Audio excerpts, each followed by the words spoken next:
কবর থেকে উঠেই মানুষের প্রথম চিন্তাটা কি হবে? মানুষ যখন হাজার বছর কবরে শোয়ার পর থেকে তার যখন ঘুম ভাঙবে, তার রূহ যখন তাকে ফিরিয়ে দেওয়া হবে, সে যখন প্রথম জেগে উঠবে, তার চিন্তাটা কি হবে? সে ওই মুহূর্তে কি চিন্তা করবে? সে ওই মুহূর্তে কি ফিল করবে? ওই মুহূর্তে তার ভিতরে কোন অনুধাবনটা আসবে, কোন রিয়েলাইজেশনটা আসবে? এটাই আল্লাহ তাআলা এই ৫ নম্বর আয়াতে বলছেন, আলিমাত নাফসুম মা কদ্দামাত ওয়া আখারাত। ওই দিন আপনি বুঝতে পারবেন, ওই দিন আপনার ভেতরে অনুভূতি জাগবে, ওই দিন কবর থেকে উঠে প্রথম চিন্তাই হবে যে আমি আসলে কোনটাকে গুরুত্ব বেশি দিয়েছি, কোনটাকে গুরুত্ব কম দিয়েছি। On that day you will realize what was most important and what was less important. কোনটা গুরুত্ব বেশি ছিল, কোনটা গুরুত্ব কম ছিল, কোনটা বেশি জরুরি ছিল, কোনটা কম জরুরি ছিল, সেই দিন মানুষ এই কথাটাই প্রথমে ভাববে। এটাকে আমি আরেকটু ব্যাখ্যা করতে চাই। দেখেন, প্রথম ৪ আয়াতে আল্লাহ তাআলা সূরাতুল ইনফিতারে কিয়ামতের বর্ণনা করেছেন। ইদাস সামাউ ফাতারাত, যখন আসমানটা বিদীর্ণ হয়ে যাবে। ওয়াইদাল কাওয়াকিবু ইনতাসারাত, when the stars fall away, তারাগুলো বিক্ষিপ্ত হয়ে পড়বে। ওয়াইদাল বিহারু ফুজ্জিরাত, সমুদ্রগুলো তার পানিগুলো সুনামি ঝড় হলে যেমন উতলায় উতলায় পড়ে, সমুদ্রের পানিগুলো উতলায় উতলায় পড়বে। ওয়াইদাল কুবুরু বু'থিরাত, কবরগুলো থেকে মানুষ যারা আছে কবরগুলো থেকে এরকম খুঁড়ে খুঁড়ে বের করা হবে। যেমন একটা ব্যাগ আছে, ব্যাগের মধ্যে আপনি চাবি রেখেছেন, বই রেখেছেন, মোবাইল রেখেছেন, সব কিছু রেখেছেন। আপনি যখন চাবিটা খুঁজতে যান, সব কিছু যে আওলাতে হয়, সব কিছু যে বিক্ষিপ্ত হয়, এটাকে বলা হয় বু'থিরাত। এটাকে বলা হয় বা'সারা থেকে এটা আসছে, বু'থিরাত, এই বিক্ষিপ্ত করা। তো মানুষকে যখন বিক্ষিপ্ত করা হবে কবর থেকে ওঠানোর জন্য এবং তার রূহ দেওয়া হবে, অ্যাট দ্য সেম টাইম সে জাগ্রত হয়ে প্রথমে এই চিন্তা করবে যে আমার মূলত কোন কাজটা করার দরকার ছিল, আমার জন্য মূলত কোন কাজটা বেশি গুরুত্বপূর্ণ ছিল এবং আমার জন্য কোন কাজটা সবচেয়ে কম গুরুত্বপূর্ণ ছিল। ফর অ্যান এক্সাম্পল, দেখেন এখানে আল্লাহ তাআলা বলেছেন কদ্দামাত ওয়া আখারাত, দুইটা শব্দ, এক হচ্ছে তাকদিম আর এক হচ্ছে তাখির। আমি এক্সাম্পল দেওয়ার জন্য বলতেছি, আপনারা এখানে বসে বসে তাফসীর শুনছেন, আপনারা চাইলে বাহিরের দোকানে বসে বসে চা খেতে পারতেন কি পারতেন না?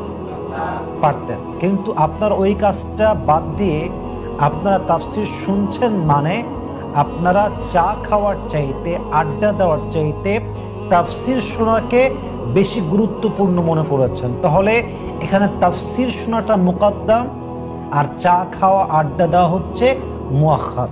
আবার বলছেন আল্লাহ তাআলা বলছেন কিয়ামতের যখন ভাইব শুরু হয়ে যাবে, কিয়ামত যখন একদম ফাইনাল, এটা হচ্ছে থার্ড রাউন্ড, যখন ফাইনাল ফু দেওয়া হবে, সবাই দাঁড়াবে, সবাই উঠবে, মানুষের প্রথম চিন্তা, মানুষ যখন দেখবে যে আকাশগুলো ভেঙে পড়ে আছে, পুরো পৃথিবী বিক্ষিপ্ত হয়ে আছে, পাহাড়গুলো চূর্ণ বিচূর্ণ হয়ে গেছে, মানুষগুলো সব দৌড়াচ্ছে, মানুষগুলো সব হতাশ, এই প্রথম যে মানুষের চোখ খোলার পরের মুহূর্তটা, প্রথম চিন্তায় মাথায় আসবে কোন জিনিসটা, কোনটা বেশি গুরুত্ব দিয়েছি, কোনটা কম গুরুত্ব দিয়েছি, কোনটা মুকদ্দম করেছি, কোনটা মুআখার করেছি। যেমন মনে করেন একজন মেয়ে যার জন্য পর্দাটা অনেক গুরুত্বপূর্ণ এবং তার জন্য পর্দাটা হচ্ছে ফরজের বিধান, অর্থাৎ পর্দা মেইনটেইন করা, হিজাব মেইনটেইন করা,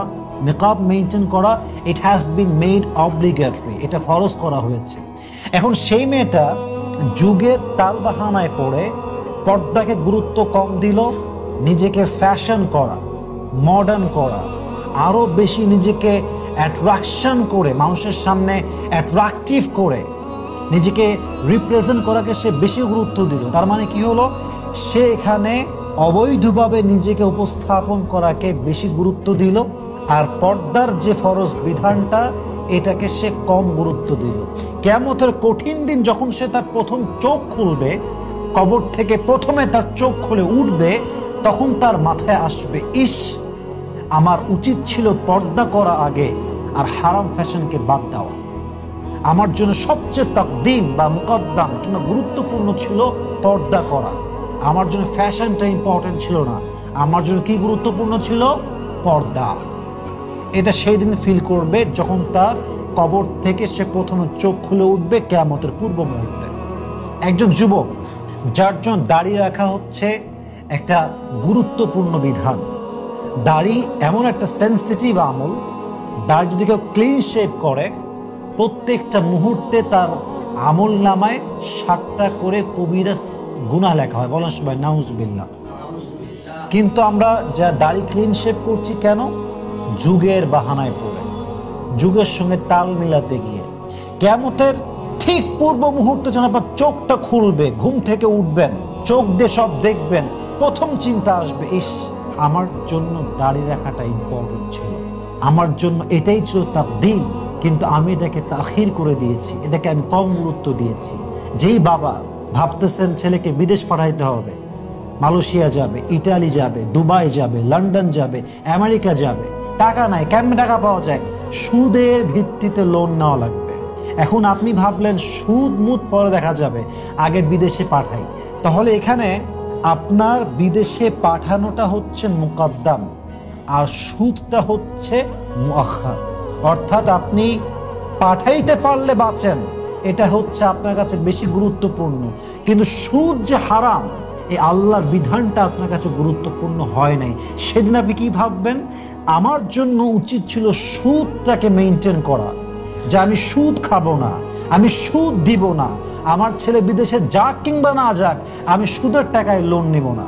এটাই হচ্ছে মুকদ্দাম এবং মুআখার। প্রত্যেকটা মানুষ সেদিন ভাববে যে আমি কোন বিষয়টাকে আগে রেখেছিলাম, কোন বিষয়টা পরে রেখেছিলাম।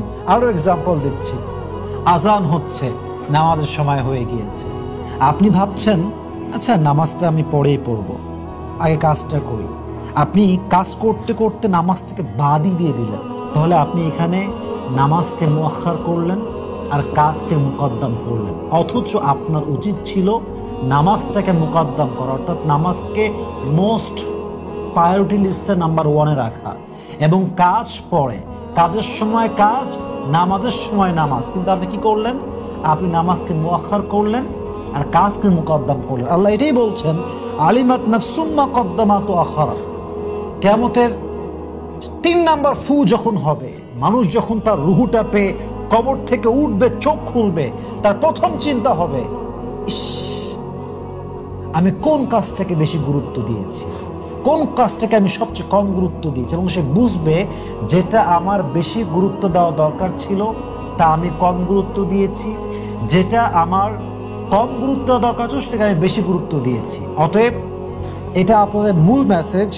আজ থেকে যখনই 2টা সাবজেক্ট সামনে আসবে, এক হচ্ছে পরকাল আর এক হচ্ছে দুনিয়া, আমি আবারও বলছি, এখন থেকে এই আয়াত থেকে শিক্ষা হচ্ছে আমাদের লাইফে যখনই 2টা সাবজেক্ট আসবে, এক হচ্ছে দুনিয়া আর এক হচ্ছে পরকাল, আমাদের ফার্স্ট প্রায়োরিটি, প্রথম গুরুত্ব আমরা দিব পরকালকে, তারপরে দিব দুনিয়াকে। এবার আমি প্রশ্ন করতে চাই, আপনারা উত্তর দিবেন। দুনিয়াও আসছে, পরকালও আসছে, 2টার অপশন আপনার কাছে আছে।